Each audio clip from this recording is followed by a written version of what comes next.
अस्सलामुअलैकुम, नमस्कार, आदाब। मैं हूं निहाल अख्तर पयामी और आप देखना शुरू कर चुके हैं आपका अपना चैनल, आपका प्यारा चैनल गांव मोहल्ला। हमारे देश की 60% आबादी गांव में बसती है और यही वजह है कि राष्ट्रपिता महात्मा गांधी जी ने कहा था कि अगर भारत की उन्नति चाहिए, भारत की तरक्की चाहिए, तो आपको गाँव को जो है साहब उसको उन्नत करना पड़ेगा, उसका विकास करना पड़ेगा। और पंचायती राज व्यवस्था जो है साहब उसी की एक कड़ी है। जैसा कि आप सबको मालूम है, इस वक्त बिहार में पंचायत चुनाव को लेकर सरगर्मियां जोरों पर है, बल्कि यूं कहें कि आखिरी पड़ाव पर हम आ चुके हैं। इस वक्त दरअसल हम आपको एक ऐसे शख्स से मिलाने वाले हैं, एक ऐसे युवा से मिलाने वाले हैं जो कोचाधमन प्रखंड अंतर्गत बड़ीजान पंचायत के वार्ड नंबर 3 के वार्ड सदस्य के उम्मीदवार हैं। दरअसल ये इंटरव्यू मैं इसलिए कर रहा हूँ क्योंकि वो शख्स न सिर्फ युवा है बल्कि वेल एजुकेटेड भी है। मैंने कहा क्यों ना ऐसे लोगों का इंटरव्यू होना चाहिए, ऐसे युवाओं का इंटरव्यू होना चाहिए और ऐसे युवाओं का विज़न आप तक पहुंचना चाहिए। गांव मोहल्ला के सभी दर्शकों का मेरा प्यार भरा नमस्कार। भाइयों दोस्तों, मैं पर्वत कुमार राय, बड़ीजान पंचायत वार्ड नंबर 3 में मेंबर प्रत्याशी के रूप में मुझे लोगों ने सोचा और मैं आया हूं। और मेरा शैक्षणिक बैकग्राउंड अगर आप जानना चाहते हैं तो मैं ग्रेजुएट हूं। मेरा मैट्रिक की पढ़ाई मैं सोनता हाई स्कूल से 2011 में मैट्रिक किया और मैं 2013 में नेहरू कॉलेज शफकत नगर से इंटर किया और मैं 2013 से लेकर के 2017 के बीच मैंने ग्रेजुएशन आपका भूपेंद्र नारायण मंडल से किया और मैं बीएड भी हूँ। और आपको जैसा ही मालूम है कि पंचायत इलेक्शन है, हमारे गांव समाज के लोगों ने मिलकर के ये सोचा कि एक ऐसे उम्मीदवार को चुना जाए जो शिक्षित हो। दरअसल पर्वत जी से हम आपको इसलिए मिला रहे हैं क्योंकि हम इन्हें बखूबी जानते हैं। साल 2017 में हम दोनों ने डीएलएड साथ किया है और जब आप किसी के साथ एक अरसा गुजारते हैं तब उनको अच्छी तरह से समझ पाते हैं, उनको बूझ पाते हैं। और एजुकेशन के दौरान हमने कई दफ़ा डिबेट भी किया और अलग अलग मुद्दों पर हम मुखर होकर बात भी करते थे। अभी आपने खुद से कहा कि आप ग्रेजुएट हैं, डीएलएड हमने साथ किया है, ये तो हम जानते हैं। सीधा सवाल, इतने पढ़े लिखे होने के बावजूद, वेल एजुकेटेड होने के बावजूद एक मामूली सा इलेक्शन, मेंबर का इलेक्शन क्यों लड़ रहे हैं आप? देखिए सर, आपको मालूम होगा कि बिहार सरकार द्वारा हर साल कहीं न कहीं हर प्रकार की योजना सरकार दे रही है, लेकिन उन योजनाओं को धरातल में उतारने के लिए उस तरह का शख्स होना चाहिए। आप अगर योजनाओं को नहीं समझेंगे, योजनाओं को धरातल में कैसे उतारा जाए उनको नहीं समझेंगे तो कैसे काम होगा। क्योंकि अभी देखिए कि युवा की सख्त ज़रूरत है, युवा लोग बढ़ चढ़ के हिस्सा ले रहे हैं। लेकिन आपको मालूम होना चाहिए कि आज 5 साल से हमारे वार्ड के लोगों ने, वार्ड नंबर 3 बड़ीजान पंचायत के लोगों ने मेंबर बनाया, वो जनता के भरोसे पर कितना खड़े उतरे। ख़ास तौर से मैं आपको बताना चाहता हूं कि हमारे तीनों गांव में कम से कम 20 से 25 लोगों का राशन कार्ड नहीं बना है। आधार कार्ड में लोगों की गलती है।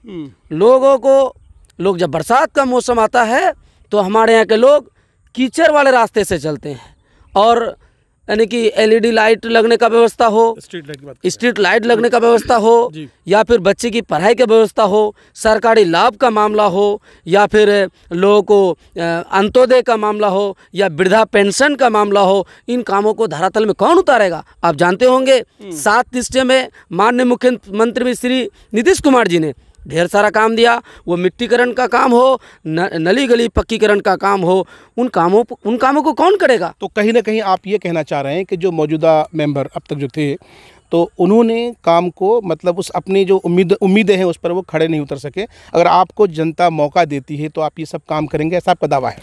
जी बिल्कुल, मेरा दावा है, क्योंकि लोगों ने उसको 5 साल चुना, उस पर भरोसा किया कि शायद ये मेंबर मेरा काम करेगा। मुझे बता दे कि वो चाराना का काम कोई किया होगा अपने वार्ड में? 1 भी रुपये का उसने काम नहीं किया। जहाँ तक उसका गड्ढा था, उस गड्ढे का उसने क्या किया? भरपाई किया। मुझे बता दे, मेरे गांव में कम से कम 12 से 13 गली है, उन गली को पक्कीकरण का काम कौन करेगा? उसका जिम्मेवार कौन है? आज मेरे गांव में इतना सारा काम बाकी है, उसका जिम्मेवार कौन है? आज देख रहे हैं कि लोगों को ब्लॉक में जाके जाति निवासी आय के लिए भटकना पड़ता है। वो क्या लोगों को भटकने के लिए देना चाहिए, ना उसका सहायता करना चाहिए। चलिए पर्वत जी, यहाँ आपको रोकते हुए मैं एक बात अपने ऑडियंस से कहना चाहूँगा। जहाँ जहाँ इलेक्शन नहीं हुए हैं, आपसे मैं रिक्वेस्ट करना चाहूँगा कि आप जिस उम्मीदवार का भी चयन करते हैं उसकी जो पहली क्वालिटी है ना, वो ये होना चाहिए कि वो बंदा शिक्षित हो, क्योंकि जब तक शिक्षित नहीं होगा ना, पढ़ा लिखा नहीं होगा ना, वो जो योजनाएं हैं, जैसे बता रहे हैं भाई, सरकारी योजनाएं, वो धरातल पर नहीं ला पाएंगे, क्योंकि उनको पता ही नहीं है। फिर उन्हें जो है सब कलर रखना पड़ेगा। जी, क्या कहना चाह रहे हैं? देखिए सर, मैं सोचता हूँ कि राजनीति में शिक्षा का होना बहुत जरूरी है। आपको मालूम है सर, आप बहुत दिनों से आप पत्रकारी कर रहे हैं। मैं आपके गांव मोहल्ला चैनल के माध्यम से बताना चाहता हूँ कि आप जानते होंगे कि राजनीति में शिक्षा का होना बहुत जरूरी है। अगर शिक्षा नहीं होगा तो लोग अपने अधिकार को कैसे जान पाएंगे?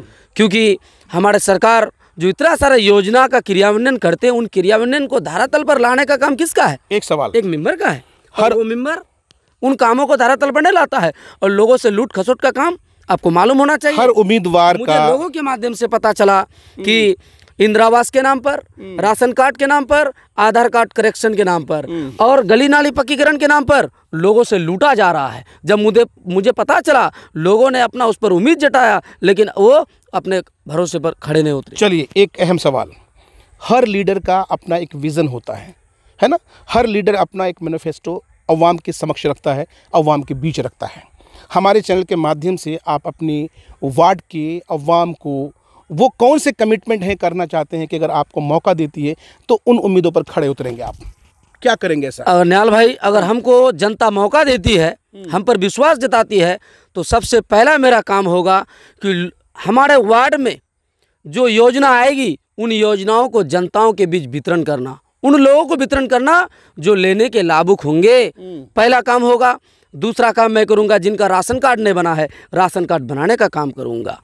और मेरा काम होगा, लोगों का आधार कार्ड में गलती है, उनको सुधारने का काम करूंगा। अब देखते होंगे लोग जाति निवासी आय के लिए ब्लॉक का चक्कर मार रहा है, उसका जाति निवासी आय नहीं बनता है, उन लोगों का मैं साथ देने का काम करूंगा। मेरे 12 से 15 लोग ऐसे हैं मेरे वार्ड में जिसको आज तक वृद्धा पेंशन नहीं मिला है, उन लोगों को मैं वृद्धा पेंशन देने का काम करूंगा। एक अहम सवाल, एक अहम सवाल, आप बार बार कह रहे हैं कि 12-15 लोग रह गए, 12-15 लोग रह गए, आप जीतेंगे तो करेंगे। हम ये जानना चाह रहे हैं आपसे कि आप जब राजनीति में आ रहे हैं, अवाम की खिदमत के लिए आ रहे हैं, तो आपने क्यों नहीं पहल की उन लोगों के लिए? जी सर, मैंने बहुत कोशिश किया। कोशिश किया आपने? जी, मैंने बहुत कोशिश किया। क्या किया आपने? जी, मैंने कोशिश किया, पहल किया, मैं ब्लॉक तक दौड़ा, लेकिन मेंबर पहले जो मेंबर थे उसको जो कागज़ दिए वो आज तक ब्लॉक तक नहीं पहुँचाया। मैंने वीडियो से बात किया, आपको बताते चलूँ।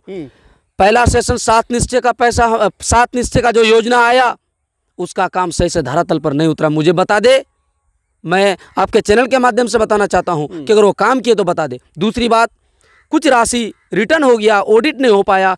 आखिर राशि जब रिटर्न हो गया, कुछ योजना का पैसा हमारे वार्ड नंबर 3 से रिटर्न होता है, तो इसका जिम्मेवार कौन है? अगर मैं मेंबर रहा या नहीं भी रहा, इन लोगों को मैं हमेशा साथ में लेके चलने का काम करूँगा। लेकिन हमसे दलाली नहीं होगा, हम लोगों को लूटने का काम नहीं करेंगे, लोगों का हर मामले में हम सहयोग करने का काम करेंगे। तो ये मेरा विजन रहेगा। ये पर्वत जी हैं और लगातार बार बार हमारे ज़रिए, गांव मोहल्ले के ज़रिए अपना पैगाम, अपना मैसेज अपनी जनता को दे रहे हैं। और एक अहम बात फिर से दोहरा रहा हूं कि आपका उम्मीदवार एजुकेटेड तो होना ही चाहिए, उनका किरदार भी अच्छा होना चाहिए। इन्होंने कहा कि जो लोग छूट गए उनके लिए इन्होंने अथक प्रयास किया, आगे भी करेंगे। अब तय आपको करना है कि आप तमाम लोगों में किसको बेहतर समझते हैं, क्योंकि मैं दूसरे लोगों को नहीं जानता हूं, और जो एलिगेशंस इन्होंने दूसरे पर लगाया है वो चाहे तो स्पष्टीकरण हमारे चैनल के ज़रिए दे सकते हैं। लेकिन जिन्हें भी अवाम जिताती है, उनको चाहिए कि वो अवाम की उम्मीदों पर खड़े उतरें। वीडियो हम यही ख़त्म करेंगे, लेकिन आप कुछ कहना चाह रहे हैं? दो बात हम कहना चाहता हूँ। मैं 2011 से लेकर के अब तक शिक्षा के क्षेत्र में जुड़ा हुआ हूँ। जहाँ तक अगर कोई हर तरह के, हर परिवार के बच्चे मेरे पास पढ़ने के लिए आते हैं। अगर किसी बच्चे के पास पैसे नहीं होता है तो मैं उसका पैसे भी नहीं लेता हूँ। अगर किसी को ट्यूशन फीस देने का, अगर ट्यूशन फीस में कमी है कि हम नहीं दे पाएंगे, तो उन बच्चे का ट्यूशन फीस नहीं लेते हैं। किताब की ज़रूरत होती है तो मैं वहाँ पर सहयोग करता हूँ। बच्चे को कॉपी की ज़रूरत होती है, मैं वहाँ पर सहयोग करता हूँ। समाज में किसी प्रकार का मामला हो, हॉस्पिटल का मामला हो, या ब्लॉक में किसी काम की ज़रूरत हो, या फिर अपने गाँव समाज में शादी हो, या हयात मौत हो, उन क्षेत्रों में मैं जाने का काम करता हूं। और मैं सोचता हूं अगर हमारे पब्लिक अगर हम पर विश्वास करती है तो मैं उम्मीद करता हूं कि अपने गांव में जो 5 साल में जो काम नहीं हुआ है, मैं 5 महीने में वो काम करके दिखाऊंगा। मैं लोगों को विश्वास दिलाता हूं। लोगों की दुआ और आशीर्वाद अगर मेरे साथ रहा तो मैं हमेशा लोगों के साथ रहूंगा। बड़ीजान की जनता, अगर आप इस वीडियो को देख रहे हैं और आप अपने उम्मीदवार को अच्छे तरह से जानते हैं और सारे उम्मीदवार को आप जानते हैं, आप हमारे कहने पर मत आइए या इनके कहने पर मत आइए। आप बेहतर जानते हैं कि उम्मीदवार अच्छा कौन है। अगर जितनी सारी बातें ये कह रहे हैं आपको लगता है कि ये सही कह रहे हैं तो आपको ऐसे उम्मीदवार का चयन करना चाहिए। आपके जहन में कोई सवाल हो आप सवाल कर सकते हैं और अपना सवाल अपने कमेंट बॉक्स में ज़रूर भेजिएगा। तब तक के लिए इजाज़त दीजिए। अल्लाह हाफिज़।